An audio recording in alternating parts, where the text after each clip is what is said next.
Olá, pessoal. Eu sou o Vitor Mihessen, coordenador-geral da Casa Fluminense. A gente está aqui hoje com uma entrevista da série Prefeitáveis na região metropolitana do Rio, em que a Casa Fluminense, junto às agendas locais e às organizações parceiras, estão gravando nessa série com candidaturas às prefeituras de diversas cidades da região metropolitana. Hoje a gente está recebendo a candidata à prefeitura da cidade do Rio de Janeiro, Juliette Pantoja, da Unidade Popular. A Juliette tem 34 anos, é mãe, educadora popular e moradora da zona norte da cidade. Juliette é presidente estadual da Unidade Popular e coordenadora nacional do movimento de luta nos bairros, vilas e favelas, MLB, e já esteve aqui com a gente no Fundo Casa Fluminense e no curso de Políticas Públicas também. Obrigado pela presença, Juliette. Obrigada eu, Vitor. Obrigada a todo mundo aqui da casa, que sempre me acolheu muito bem. Estamos ansiosos aí para essas perguntas hoje, para apresentar um pouquinho do nosso programa para a cidade do Rio de Janeiro. Vamos lá, o objetivo, então, é uma sabatina democrática e participativa, pautada nas justiças econômica, racial, de gênero e climática, né, como diz a Agenda Rio 2030. A gente vai trazer dados e propostas olhando para a Constituição de Cidades 2030, como a gente tem falado, e a gente entende que a entrevista é uma oportunidade também de apresentar o plano político, né, para as lideranças e para os nossos canais nas redes aqui da Casa e das organizações parceiras. Como é que vai funcionar aqui, então? As representantes das agendas locais e das organizações vão dividir aqui comigo as perguntas, né, pautadas nas 10 prioritárias da Agenda Rio. A candidata vai ter 3 minutos para responder cada uma delas. E aí, para a gente começar, eu vou ler as 10 propostas que a gente fez para essas eleições de 2024. Então, são moradias populares, mais cobertura da atenção básica, pré-vestibular gratuito, Secretaria do Clima, investimento em CRAS, Sistema de Cultura e Memória, Instituto de Pesquisa e Planejamento, Cidades Seguras, Tarifa Zero e Política do Cuidado. E aí, como introdução aqui da casa, te perguntar, Juliette, como foi construído o seu plano de governo, quais são os principais eixos dele, e se você vê alinhamento com essas propostas, que aí na sequência as lideranças vêm perguntando mais especificamente, territorializando também cada um desses temas. Bom, Vitor, primeiro, já agradecendo aqui o espaço, né, para a gente poder apresentar. Esse nosso plano de governo ele foi estabelecido a partir das experiências dos movimentos populares e de consultas às nossas bases. Em especial porque qualquer que seja a proposta que a gente vai apresentar, ela precisa ter uma base popular, ela precisa ser feita e construída por aqueles que, de fato, vão usufruir dela e que precisam dela na cidade, né? E, antes de mais nada, é importante a gente dizer que nós vivemos em uma sociedade da qual é dividida entre classes. Então, nós temos nas cidades uma divisão entre aqueles que são muito ricos, os empresários, né, que tomam as principais decisões, e a população pobre, trabalhadora, que convive com essas decisões, mas sem conseguir participar delas ativamente. E, dessa maneira, também garantindo que a cidade, como a gente conhece, ela não seja, de fato, uma cidade democrática, em que o povo tem o mesmo peso de decisão. Então, por isso, para nós, é importante reforçar que a participação popular, desde a elaboração das propostas até a efetivação dela, é o nosso principal objetivo. É conseguir trazer o povo, de fato, para conseguir governar a cidade. E não isso como um clichê ou como um bordão que seja, mas que, de fato, criar instrumentos de participação popular para que as pessoas possam ter condições de falar sobre a cidade, de propor sobre a cidade e também de executar aquilo que, para nós, é importante. Todos esses temas estão de acordo com o que a gente vem elaborando, né, no conjunto de propostas do Programa da Unidade Popular. E, inclusive, é uma oportunidade da gente falar que essas propostas só poderão ser executadas se medidas econômicas forem tomadas. Porque, se a gente vive numa cidade onde o recurso público, o orçamento geral da cidade, grande parte dele é destinado para a mão dos empresários, para a mão desses que já têm muito dinheiro, obviamente que vai faltar para ser implementado em políticas públicas para grande parte da população. Então, nesse aspecto, a gente entende que é fundamental enfrentar esse problema, que hoje é um problema seríssimo do Rio de Janeiro, que é o fato de parte qualitativa, quantitativa do nosso orçamento ir para a mão dessas empresas que hoje, na verdade, comandam o Rio de Janeiro. Porque, em que pese terem sido votados, né, prefeitos, terem sido votados parlamentares nas últimas eleições, acaba que, na maioria das cidades, quem governa de verdade são esses empresários, né, e não, na verdade, aqueles que foram eleitos para fazer isso, muito menos ainda o povo que precisa dessas políticas públicas. Ótimo. Para a primeira pergunta, então, sobre moradias populares, a gente vai chamar a Zilda Soares. E o meu recorte hoje, a pergunta para você, é sobre moradias populares. E é uma pergunta um pouco longa, espero que você consiga respondê-lo. Considerando que o problema habitacional no Rio, onde o ônus excessivo com moradia afeta desproporcionalmente as famílias chefiadas por mulheres não brancas, como a senhora planeja implementar políticas habitacionais que não apenas removam famílias de áreas de risco, mas também garantam que essas mulheres e suas famílias tenham acesso à moradia digna, próxima às suas raízes comunitárias e familiares.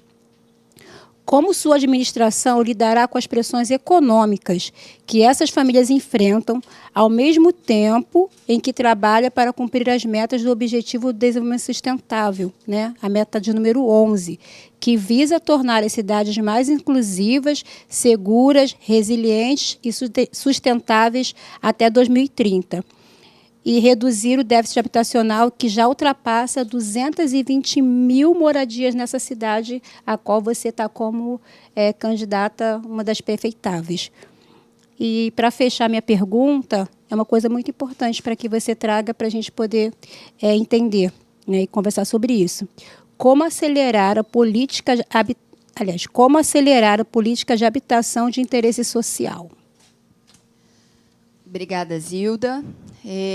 Bom, essa pergunta, já para começar, é ótima, porque eu faço parte de um movimento de moradia, né? Sou coordenadora nacional do MLB aí há pouco mais de 14 anos, e a luta por moradia ela é bastante completa, né? Porque a gente diz que a moradia ela é a porta para direitos, né? Mas é claro que deve-se fazer um debate sobre o direito à cidade como um todo, não só a moradia.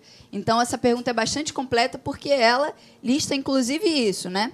Mas, se atendo especificamente na questão da moradia, como você disse hoje, a gente tem mais de 220 mil famílias que não têm onde morar na cidade do Rio de Janeiro.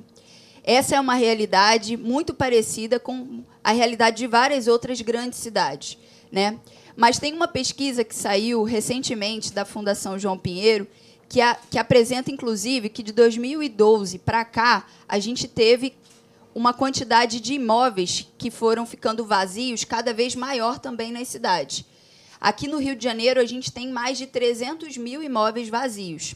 Uma das políticas que nós apresentamos, né, para isso é que imóveis que hoje não cumprem função social possam ser revestidos para moradias populares. Aí você vai dizer, tem imóveis que são públicos e imóveis que são privados.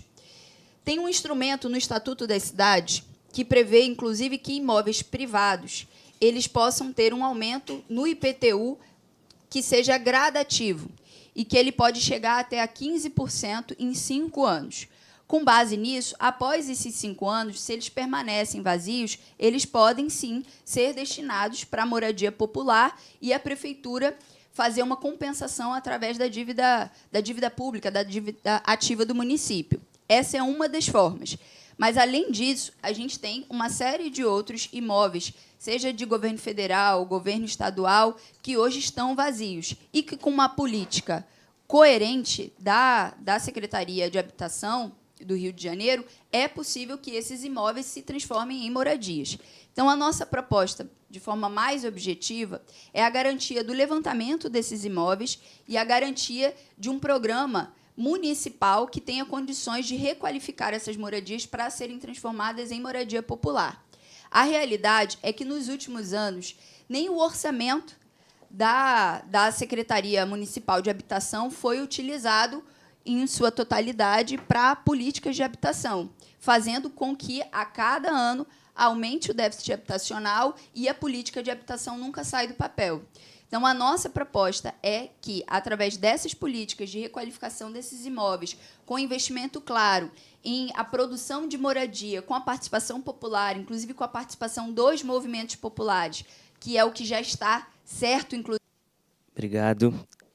Para fazer a pergunta de mais cobertura de atenção básica, a gente chama a assessora de mobilização da casa, também integrante da Agenda Rio das Pedras 2030, Bruna Neres. Tá. Pouco mais de 30% da população não está coberta pela atenção básica. Em uma cidade majoritariamente negra, esse impacto é ainda mais sentido por essas pessoas. Um dado do mapa da desigualdade mostra exatamente isso. Uma pessoa negra no Rio vive, em média, 10 anos a menos do que uma pessoa branca. Isso tem a ver com a concentração dos serviços de saúde. No Rio das Pedras, que é a terceira maior favela do país, que está localizada na zona oeste do Rio, ela tem apenas 2 clínicas da família para atender toda a comunidade. Entendendo a importância estratégica, né, da atenção básica, que promove a saúde preventiva e comunitária, caso você seja eleita, quais são os primeiros passos para alcançar uma amplitude maior, né, da atenção básica?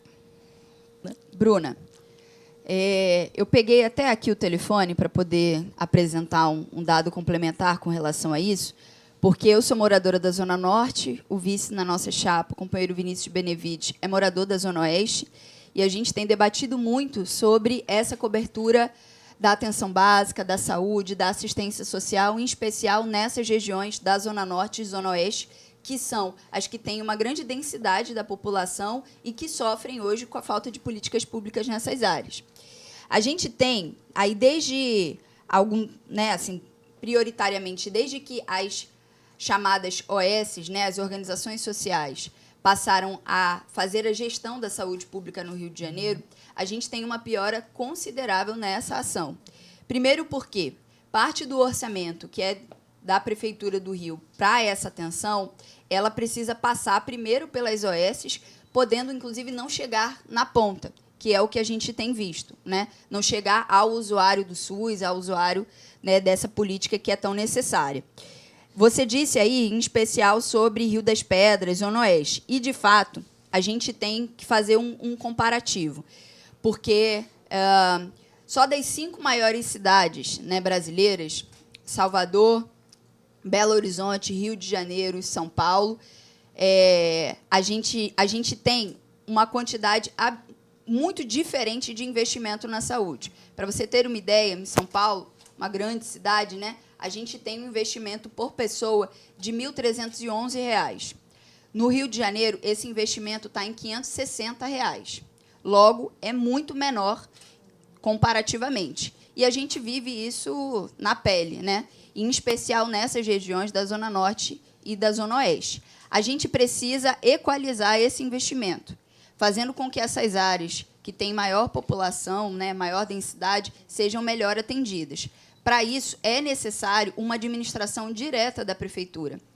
Nós entendemos que não é possível resolver esse problema da saúde enquanto a Prefeitura terceirizar esse problema e privatizar a ação da saúde, porque é isso que é feito hoje através dessa gestão das OS, e fazendo com que todo o recurso, de fato, destinado para a saúde chegue na ponta e não passe por intermediários. Além disso, é fundamental entender a saúde também dentro desse plano do cuidado, de forma mais geral, que é fundamental, porque se a gente não tem o básico, que é a garantia de uma consulta, a garantia de um acompanhamento médico, isso não vai conseguir avançar para um plano de cuidado geral. E o que a gente tem hoje é que, como se precariza muito mais as condições de trabalho dos profissionais de saúde através desses contratos das OS, tem uma grande rotatividade desses profissionais, fazendo, inclusive, com que a ideia da estratégia... Bom, para fazer a pergunta sobre pré-vestibular gratuito, a gente vai chamar aqui a Jéssica Alves, que é do Santa Cruz Universitário, também do Instituto Santa Cruz Sustentável. Lendo o seu plano de governo, eu vi que tem 2 medidas para fortalecer o jovem dentro da universidade, né? Que uma é a a criação dos alojamentos, né, fazer os alojamentos perto das universidades e fazer o passe livre, tanto, né, da creche até a pós-graduação, né? Lembrando que no Rio de Janeiro hoje a gente já tem passe livre para os universitários que têm renda menor do que um salário mínimo, se eu não me engano. Só que para o aluno se manter na universidade, ele precisa entrar, né? E é aí que entra os pré-vestibulares comunitários, né? E, com os dados da casa, 69,1% dos alunos negros inscritos no Enem que moram na cidade do Rio de Janeiro não têm internet em casa, né? E vendo que hoje tudo é digital, né, até algumas manutenções de cota, inscrição, isenção, tudo é feito de forma digital, a gente acaba percebendo o quanto que os pré-vestibulares são importantes, né, são estratégicos nessa mobilidade social. E eu queria saber de você, né, do seu governo, como que vocês pretendem fomentar essa tecnologia social, entendeu? Como que vocês, como que você enxerga e o que teria para acrescentar? Jéssica, eu fui estudante da escola pública a minha vida inteira.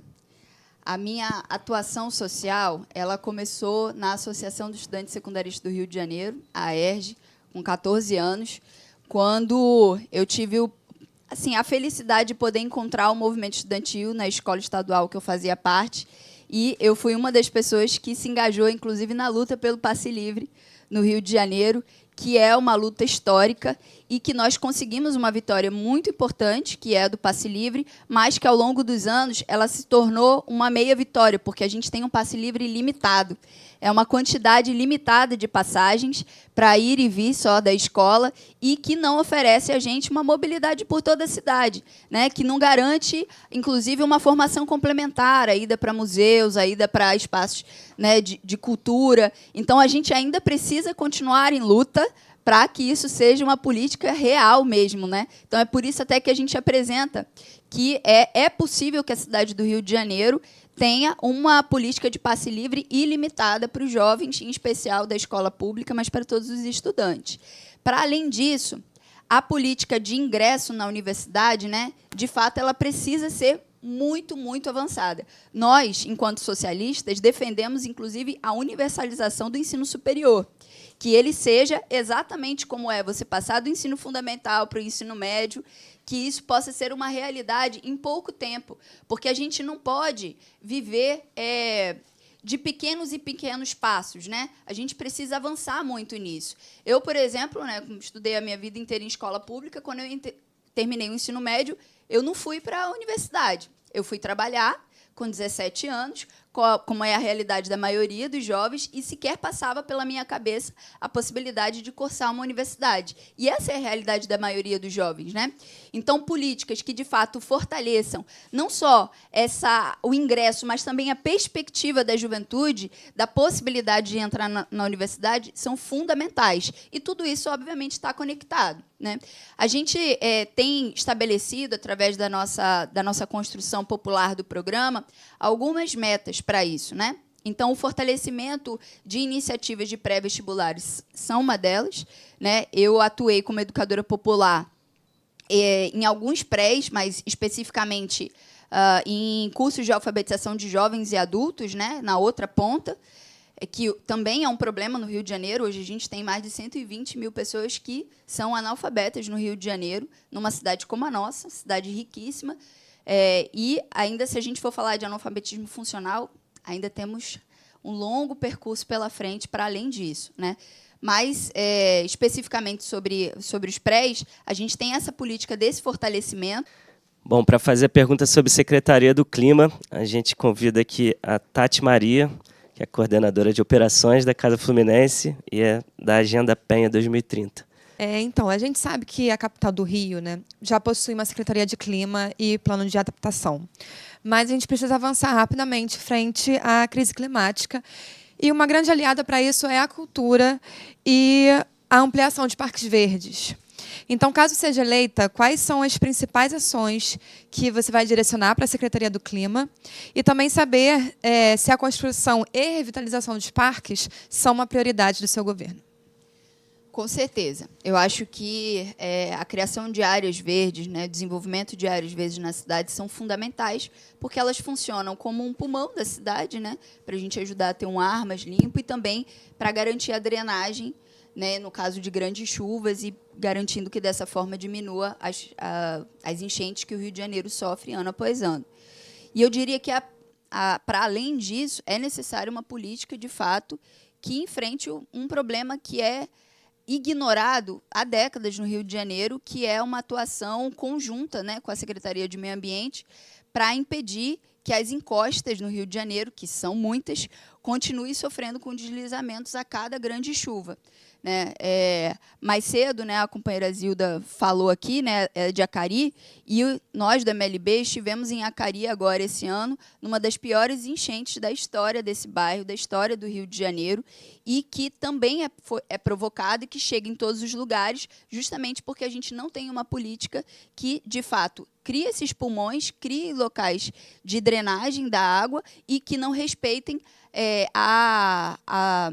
o estabelecimento desses limites, né? A contenção de encostas, a drenagem dos rios e canais que a gente tem pela cidade. Então, tudo isso, na verdade, precisa fazer parte e englobar uma política centrada na condição da gente conseguir ter um meio ambiente a nosso favor, né? E não como vem sido tratado há tantos anos, que cada vez mais está sendo degradado, deteriorado, e que isso volta para a gente de alguma maneira, seja através das próprias enchentes, seja através da qualidade do ar.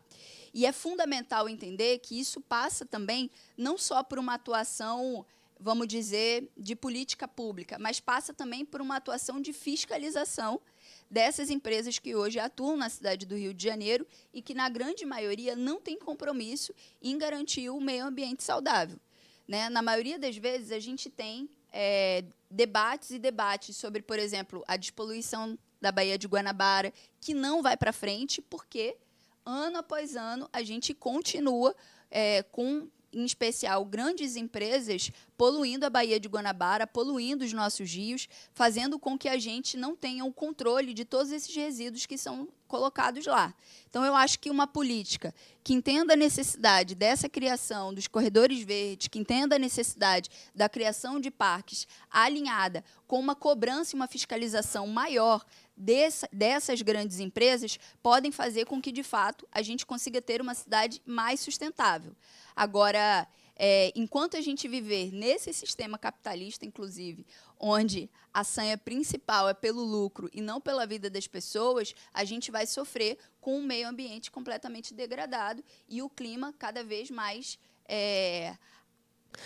Bom, para fazer a pergunta sobre investimento em CRAs, os Centros de Referência da Assistência Social, a gente vai chamar a Carla Felizardo, que é da Agenda Vila Kennedy 2030.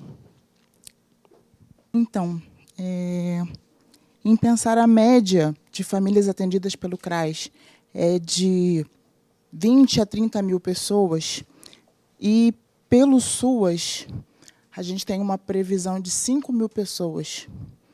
Então, a gente pensa que essa média está super defasada, super excedida, melhor dizendo. E pensando no território da Vila Kennedy, que a gente tem cerca de 100 mil pessoas nas áreas do entorno, né? Vila Kennedy e o entorno. E que as unidades próximas da Vila Kennedy são só 2. Como que a gente pensa esse atendimento para esses territórios, em pensar na sua candidatura e com você eleita, como você pensa a abertura ou reabertura de centros de prioridade, como monitorar e estimular a diminuição dessa média de atendimento, como ampliar a inserção do CRAS nesses territórios vulneráveis. É basicamente isso. Carla, a gente precisa ter esse olhar muito importante para a assistência social, porque nós estamos falando de uma cidade que tem aí pouco mais de 40 bilhões de reais de orçamento, mas que tem também mais de 500 mil pessoas passando fome severa. Uma grande parte dessas pessoas, né, estão situadas justamente na Zona Norte, na Zona Oeste do Rio de Janeiro. Uma das questões que a gente tem debatido e tem proposto no nosso programa é o fortalecimento dos CRAs, o fortalecimento da política de assistência social, para que a gente consiga estabelecer, inclusive, um programa de renda mínima para essas famílias que hoje estão em grande vulnerabilidade social, muitas que passam fome extrema ou estão entre as mais de 2 milhões de famílias que estão em insegurança alimentar, né? Que são aquelas famílias que não sabem se vão ter o que comer. E quando a gente parar para avaliar isso mais a fundo, a gente vê que é necessário programas, sim, que deem conta disso, de renda mínima, de acompanhamento, que garantam uma integração com a estratégia de saúde da família, de acompanhamento. E aí você trouxe bem isso, falando que são diversos problemas para que isso não aconteça hoje no Rio de Janeiro, né? Um deles é a insuficiência de profissionais que hoje estão nesses locais. Então, existe um compromisso, né, uma identificação nossa com essa política para que a gente entenda que é necessário o fortalecimento desses CRAs, a abertura de novos centros e a execução de concursos públicos para que a gente consiga trazer mais agentes para poder conseguir atuar nesses territórios. Essa é uma política emergencial também, porque se a gente não conseguir tratar dessa maneira, pode ser que, em meses, isso se torne irreversível, né? Então, essa é uma política que a gente entende como prioritária, que é a abertura desses novos centros, conseguir equipar e melhorar, conseguir trazer mais profissionais para esse atendimento, além, é claro, de entender que um dos outros desafios é enfrentar o problema de segurança pública que existe nesses territórios para que esses profissionais consigam fazer o melhor atendimento. Agora, enfrentar o problema de segurança pública também é aumentar a presença do poder público nesses territórios. Então, na medida que a gente fortalece os CRAs, na medida que a gente cria outros equipamentos culturais, de lazer, equipamentos de educação, que fomentem isso, né, que mobilize mais pessoas, né, em torno disso, a gente acredita que a gente vai poder integrar, né, esse plano e conseguir executar da melhor forma. Não é um desafio qualquer, não é simples, de forma nenhuma, mas, se a gente conseguir fazer essa mobilização por parte do poder público, conseguir mobilizar as pessoas... Bom, para fazer a pergunta sobre sistema de cultura e memória, a gente queria chamar o Tiago, que é da Agenda Campo Grande 2030. Tiago Matias. A cidade do Rio de Janeiro, né, ainda não aprovou o Plano Municipal de Cultura. Na Agenda Rio 2030, colocamos como prioridade a elaboração de sistema de cultura e memória focado em salvaguardar espaços criados e cultivados por povos originários e tradicionais. Eu sou da Agenda Campo Grande 2030, um território onde diversos sítios arqueológicos e patrimônios históricos e culturais estão deteriorados, como, por exemplo, o prédio do Colégio Belisário e a Casa do Botânico Freire Alemão, além de outros que estão sendo deteriorados também. Candidata, qual a sua proposta para a educação patrimonial no maior bairro da cidade, pensando na importância histórica de cada um, sua preservação e a integração social? Essa pergunta é ótima também, porque o meu vice, o companheiro Vinícius de Benevides, trabalhador ambulante, morador de Campo Grande, ele tem tocado muito isso ao longo desses últimos anos, porque ele sempre fala: a Zona Oeste só é lembrada para falar de desgraça, para falar do problema da segurança pública, da falta de equipamentos públicos e tudo isso. Mas a Zona Oeste é bastante rica em patrimônio cultural e histórico. E isso é pouco explorado, até mesmo para o turismo do Rio de Janeiro, né? Mas existe também um processo de desconhecimento ou de tentativa de desconhecimento da própria população do quanto que esse bairro, do quanto que essa região da cidade tem todo esse potencial. É justamente um afastamento, né, desse pertencimento da população local para que não tenha esse apelo, esse cuidado com a região. E aí eu fico bastante feliz aqui de poder ver, né, que a gente tem desenvolvido projetos e ações pensando sobre isso, porque eu acho que é a primeira coisa, né? A gente construir a memória, ou reconstruir, vamos dizer assim, a memória de quem mora no local para poder defender aquilo ali enquanto um patrimônio histórico de verdade. E aí você citou 2 espaços que são importantes e que eu acho que a gente precisa ter uma atenção ainda maior. Como eu disse, a gente precisa fortalecer essa política de memória e ter ações práticas para poder conseguir viabilizar um investimento ainda maior nesses equipamentos culturais de forma descentralizada, que é justamente o que a gente diz, né? Se na Zona Oeste tem uma densidade populacional tão grande, né, e são poucos equipamentos públicos e culturais, a gente precisa equalizar esse processo. Então, uma das formas é justamente garantindo que esses espaços, que já são espaços históricos, possam ter a atenção devida, né, da prefeitura, mas também criar outros espaços de apoio para fomentar, por exemplo, o turismo na região, geração de renda, de emprego, que eu acho que tem um potencial aí represado, né, nesse território. Então, de fato, a gente precisa ter essa atenção, mas também fortalecer esses laços para tentar construir junto, né, propostas mais objetivas, mais específicas ali para a região.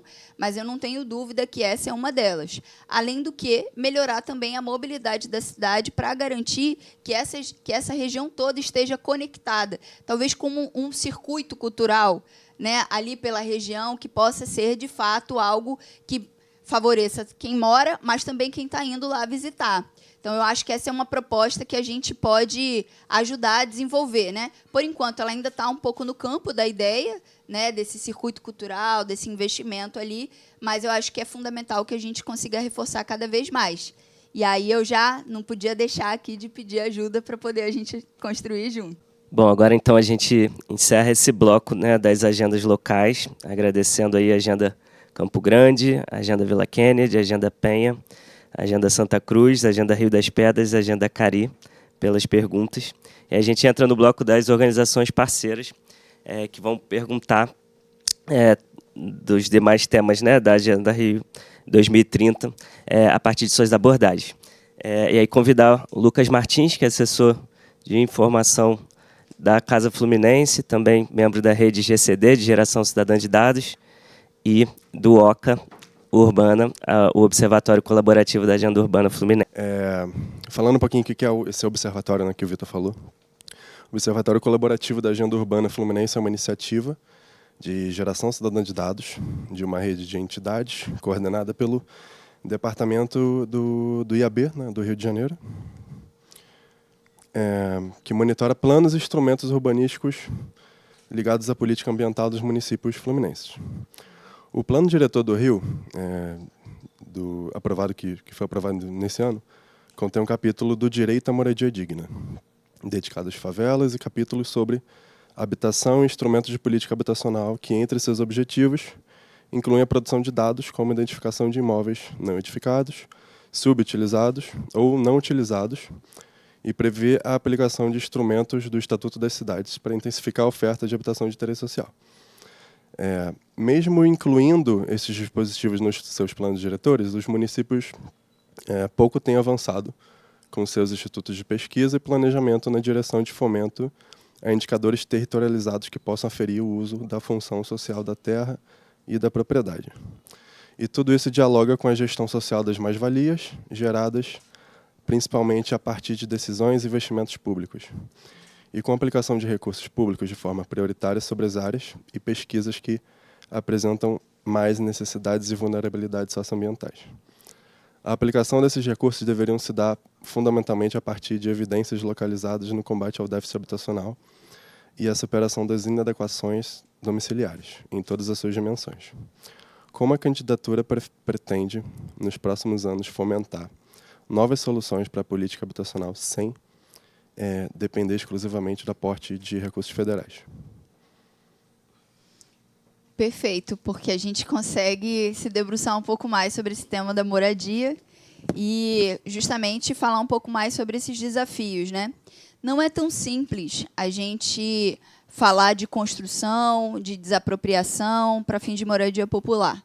Até porque a gente esbarra num grave problema das cidades, que é que mantendo imóveis vazios, você consegue controlar o preço do solo, você consegue controlar o preço dos aluguéis, fazendo com que a especulação imobiliária tome conta da cidade, que é o que acontece aqui, onde a gente vive numa cidade que tem o metro quadrado mais caro do país, um dos maiores metros quadrados do mundo, e por conta justamente disso. Então, quando a gente fala de aportes, né, de verba pública para a construção de moradias, quando fazer valer o capítulo do Estatuto da Cidade, que prevê a desapropriação desses imóveis, a gente vai esbarrar completamente nessa relação entre cidade para quem, né, cidade para quem precisa, cidade para quem trabalha, para quem mora nela, e cidade de quem quer especular para poder conseguir só, através desses imóveis ficando vazios, ter cada vez mais lucros. Então, não basta só ter proposta, precisa ter também o entendimento de que nós vamos precisar enfrentar máfias de especulação imobiliária no Rio de Janeiro. É preciso entender que, se não tiver vontade política e decisão política de fazer, as propostas vão ficar só no papel. Então, como eu venho do movimento popular, que há anos já faz esse enfrentamento direto com esse tipo de ação, nós queremos garantir que a prefeitura tome também as rédeas nesse processo. Porque a gente tem exemplos de investimento nessas áreas, né, na construção de moradias, favorecem não só a população mais pobre, mas toda a sociedade.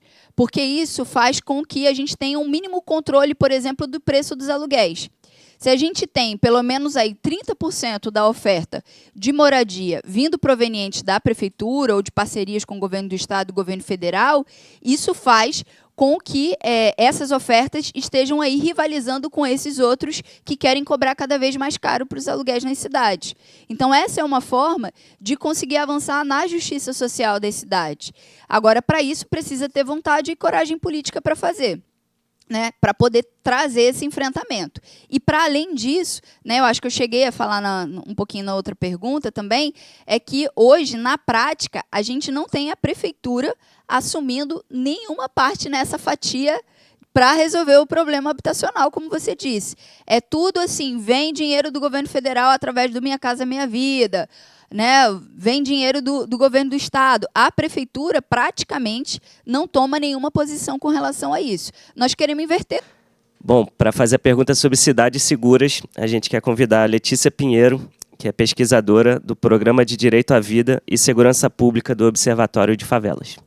Bem-vinda. Então, a violência institucional contra mulheres pode assumir diferentes formas que expressam o racismo estrutural, patriarcal e cis-heteronormativo.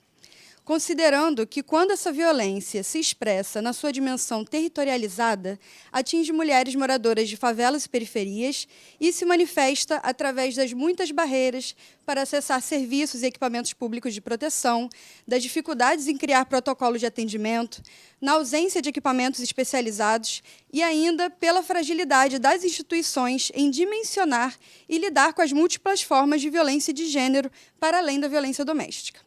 Se eleita, quais os compromissos que assumirá para o enfrentamento efetivo da violência institucional em favelas e periferias, considerando os marcadores sociais de raça, gênero e território que estruturam essa dimensão da violência de gênero, ainda tão pouco considerada para a construção de políticas públicas municipais? Como pretende atuar e tornar a cidade um espaço democrático, ativo e de livre circulação, principalmente para mulheres negras de favelas e periferias? Bom, é fundamental que qualquer iniciativa de combater a violência ou de conseguir garantir que as mulheres tenham prioridade na política pública, ela seja integrada.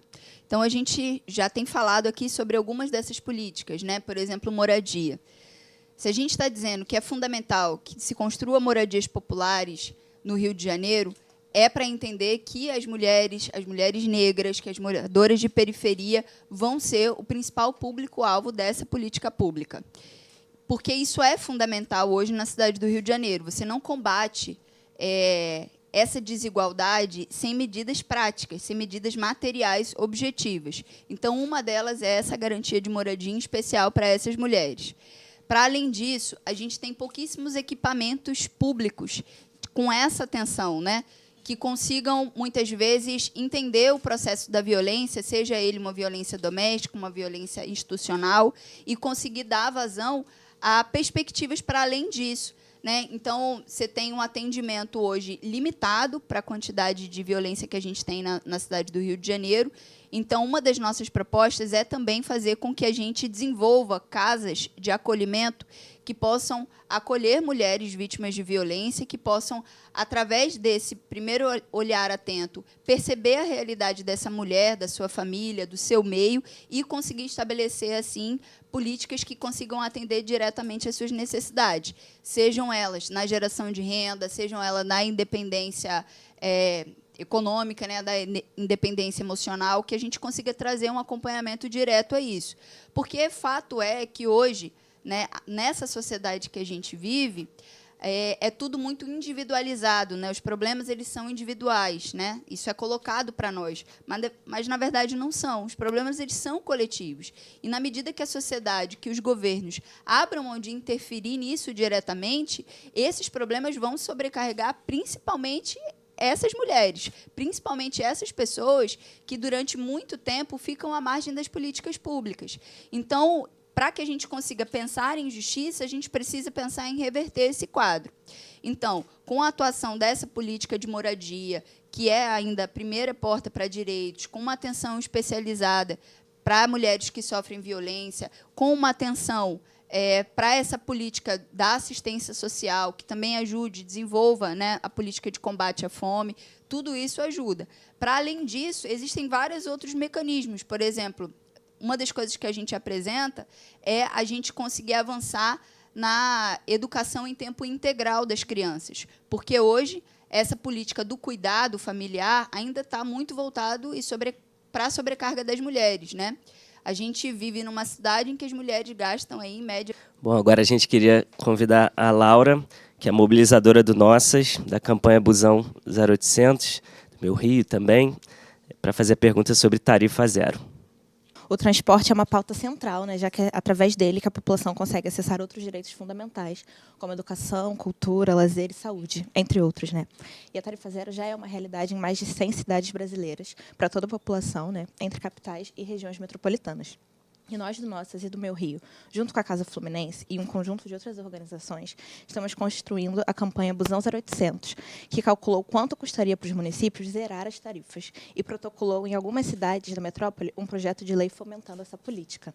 Então, a nossa pergunta é se a tarifa zero é uma medida que fará parte do seu governo, caso seja eleito, e quais são os caminhos que você enxerga para a sua implementação no município do Rio de Janeiro. Laura, eu acho que falar de transporte é algo fundamental porque sempre impacta muito a gente que usa o transporte coletivo, né? Em especial, nas grandes cidades, esse transporte ele está muito aquém do que é necessário. São sempre transportes lotados, com uma qualidade baixíssima, com uma passagem muito cara. Então, uma medida que nós entendemos que é fundamental para o Rio de Janeiro é a gente conseguir pegar os exemplos de estatização, né, como, por exemplo, agora, né, o recente exemplo da municipalização do BRT e conseguir trazer isso como um norte para a política de transporte. Porque a verdade é que o transporte ele é coletivo e muita gente faz questão de dizer que é o transporte público, mas não é transporte público, é um transporte privado. Porque, na prática, quem toma conta do transporte são os conglomerados, as empresas, e que prestam esse péssimo serviço. Então, a primeira coisa que a gente diz é que, para a gente poder ter um transporte coletivo que, de fato, atenda às nossas expectativas, ele precisa ser público, para que o povo, de fato, tenha o controle sobre esse transporte. E esse é o caminho para que a gente chegue à tarifa zero. Porque, se a gente consegue entender quais são as necessidades do transporte, a gente vai conseguir apresentar da melhor forma. Você disse, essa é uma realidade de mais de 100 cidades brasileiras. Quero trazer um dado aqui, rápido, sobre o transporte no Rio de Janeiro. Existe, primeiro, uma caixa, né, preta de que a gente não consegue identificar exatamente quais são os números, né, que falam sobre transporte no Rio de Janeiro. Mas a gente tem aí de lucro, né, assim, só nesse último ano das empresas, um lucro astronômico que mais com os 750 milhões de subsídios que a prefeitura dá, ultrapassa aí os 2 bilhões de reais quase 2,5 bilhões de reais de lucro do transporte. Se a gente for entender que isso aí é uma parte importante, né, do que desenrola de transporte no Rio de Janeiro, a gente pode entender que, com 2,5 bilhões, se isso fosse público, isso representa pouco mais de 5% do orçamento geral do município. É possível se avançar para a municipalização das linhas de ônibus, pelo menos, né, desse transporte rodoviário. E é possível se pensar, então, com um estudo mais aprofundado, quais são os outros lugares que pode se ter renda suficiente para complementar esses 2,5 bilhões e trazer o transporte para que ele seja, de fato, público. E aí tem vários, inclusive no próprio estudo da casa apresenta alguns, né? Justamente sobre essa questão do uso da via pública, os carros de luxo que podem pagar mais, inclusive, né, imposto, né? E a gente conseguir fazer com que a gente chegue à tarifa zero. É claro que esse é um debate que precisa ser fomentado a partir... Vamos lá, para então encerrar essa rodada de perguntas sobre as 10 prioritárias da Agenda Rio 2030, a gente gostaria de chamar Antônio Francisco da Silva, conselheiro fundador do Instituto Marielle Franco e pai de Marielle Franco, para fazer a pergunta sobre a política do cuidado. Dados do mapa da desigualdade de 2023 da Casa Fluminense mostram que as mulheres negras representam 69,5% das mulheres vivendo em pobreza ou extrema pobreza. E também que apenas 33% das crianças de até 3 anos estão matriculadas na creche. Todas essas questões estão conectadas com a sobrecarga das mulheres. O primeiro projeto de lei protocolado pela vereadora Marielle foi exatamente sobre isso, o Espaço Coruja. Uma proposta de espaço infantil noturno no Rio, como pretende implementar a política do cuidado dos planos de serviço, caso seja eleita. A gente tem um compromisso com essa política que vai muito além de algo que seja só para agora, né? Esse é um processo que a gente deve construir a médio e longo prazo, de que a gente consiga ter todas as crianças da cidade do Rio de Janeiro e idades de creche tendo acesso à creche. A realidade é que a gente tem hoje 13 mil crianças numa fila de espera para poder conseguir uma vaga na creche. Então, hoje, nem isso é garantido, quanto mais a ampliação do tempo, porque uma creche que fica até 3 horas da tarde, 5 horas da tarde, não resolve o problema das mulheres, né? Das famílias brasileiras, porque ninguém sai do trabalho e consegue chegar em casa, no seu bairro, às 3 horas da tarde. É muito raro. Na maioria das vezes, a gente chega já de noite com uma carga excessiva de trabalho. Então, essa é uma política que a gente precisa fazer valer. A primeira coisa que a gente propõe é garantir que essa fila das 13 mil crianças seja zerada. E isso é possível ainda no primeiro ano de mandato. Porque se a gente consegue fazer, o que eu falei aqui no início, de reverter essa lógica, de que as grandes empresas não paguem seus SS, não paguem IPTU, e a gente consiga recolher através disso, né, para a cidade do Rio de Janeiro, a gente pode utilizar esse dinheiro para fomentar políticas públicas como essa. A construção de creche, a abertura de vagas de creche e a ampliação desse tempo. Então, isso está ligado com a nossa proposta, inclusive, de avançar nos concursos públicos para essa área da educação, que atinge uma boa parte do cuidado, né, também, porque fala das crianças de maneira mais completa, né, desde ali dos 6 meses até a idade aí de ultrapassar o ensino fundamental. Então, com mais concurso público, a garantia efetiva de que a gente tem uma cobertura desses profissionais, a gente vai conseguir também avançar para o tempo integral de creche. Além disso, como você mesmo disse, esse projeto que é fundamental para que a gente não pegue só até as 5 horas da tarde, que a gente consiga estender, né, para o período noturno também, justamente para aquelas mães que trabalham, mas que querem também estudar, que precisam avançar na sua formação. Tudo isso é necessário para reverter essas desigualdades no Rio de Janeiro, né? Então, a gente tem um compromisso com essa política e também com a política não só do cuidado das crianças, mas do cuidado dos idosos, que acabam ficando também ainda muito sobre a carga das mulheres que precisam aí exercer esse cuidado sobre familiares de idosos e que, em certa medida, também são completamente esquecidos, né, pelo poder público. Uma das medidas que a gente tem para isso, mais no campo dos idosos, é a criação dos hotéis-dia, né, que fazem com que esses idosos possam passar o dia no hotel, possam socializar. Bom, gente, agora agradecer, né, as organizações parceiras que tiveram aqui, então, o Instituto Marielle Franco, o Nossas, o Observatório de Favelas e o Observatório Colaborativo da Agenda Urbana OCA. Nesse momento, então, a gente passou por todas as 10 prioritárias da Agenda Rio 2030, né, junto com as agendas locais também, essa tecnologia, né, social que a Casa vem fomentando, junto com essas parcerias nos territórios, fazendo as perguntas aqui. Então, agradecer a todas as pessoas que estiveram aqui, e as organizações, os coletivos, as agendas. Te agradecer, Juliette, te convidar para uma fala final e a gente encerrar o episódio de Encontro com Prefeitáveis. Obrigada, Vitor. Obrigada a todo mundo que veio aqui, que fez as perguntas.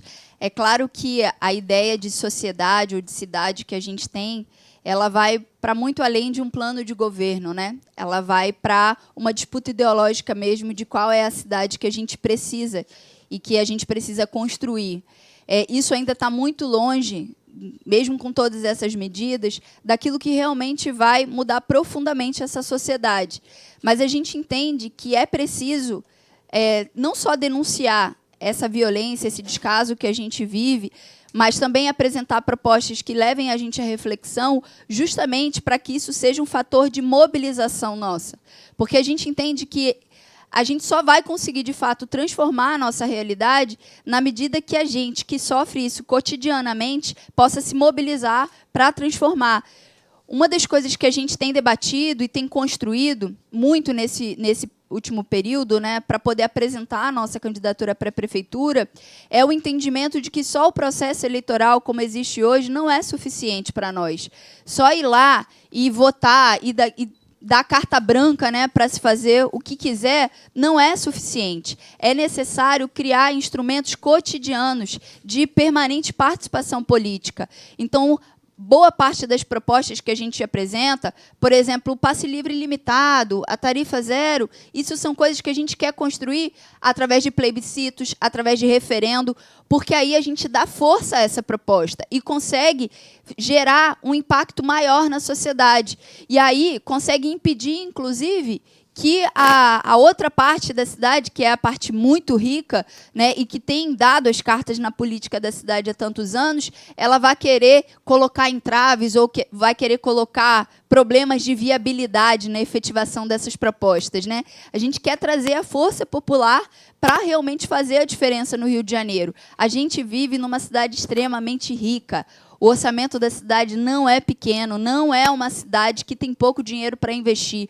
O problema é que hoje o interesse dessa cidade está voltado para esses muito ricos. E aí eu não estou falando desses pequenos empresários, daquelas pessoas, dos pequenos comerciantes, daqueles que com muito esforço e trabalho constroem ali a sua realidade para trazer o pão de cada dia. Eu estou falando daqueles grandes, dos sanguessugas, daqueles que deixam de pagar imposto, daqueles que deixam de pagar IPTU e que está tudo bem, que ninguém nunca fiscaliza e que, se for a gente deixar de fazer isso, né, a gente sabe que a cobrança chega na mesma hora imediatamente. Então, é fazer com que a gente consiga tirar desses para conseguir investir ainda mais no nosso povo e inverter a lógica de como hoje é estabelecido o orçamento. Essa é a nossa prioridade e é por isso que a gente está também, nessa candidatura, apresentando esse debate para as pessoas. Se a gente quer, de verdade, uma cidade que seja para o povo, que seja do povo, ela precisa ser construída por a gente.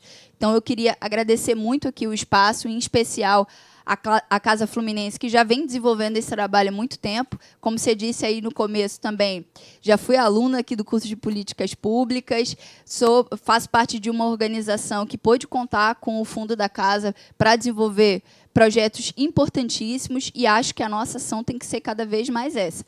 Colocar o nosso dedo lá no meio, colocar as nossas propostas no meio, porque se a gente não participa da política, outros vão ficar fazendo a política e as consequências vão chegar a nós do mesmo jeito. Então, para a gente transformar, a gente precisa participar cada vez mais.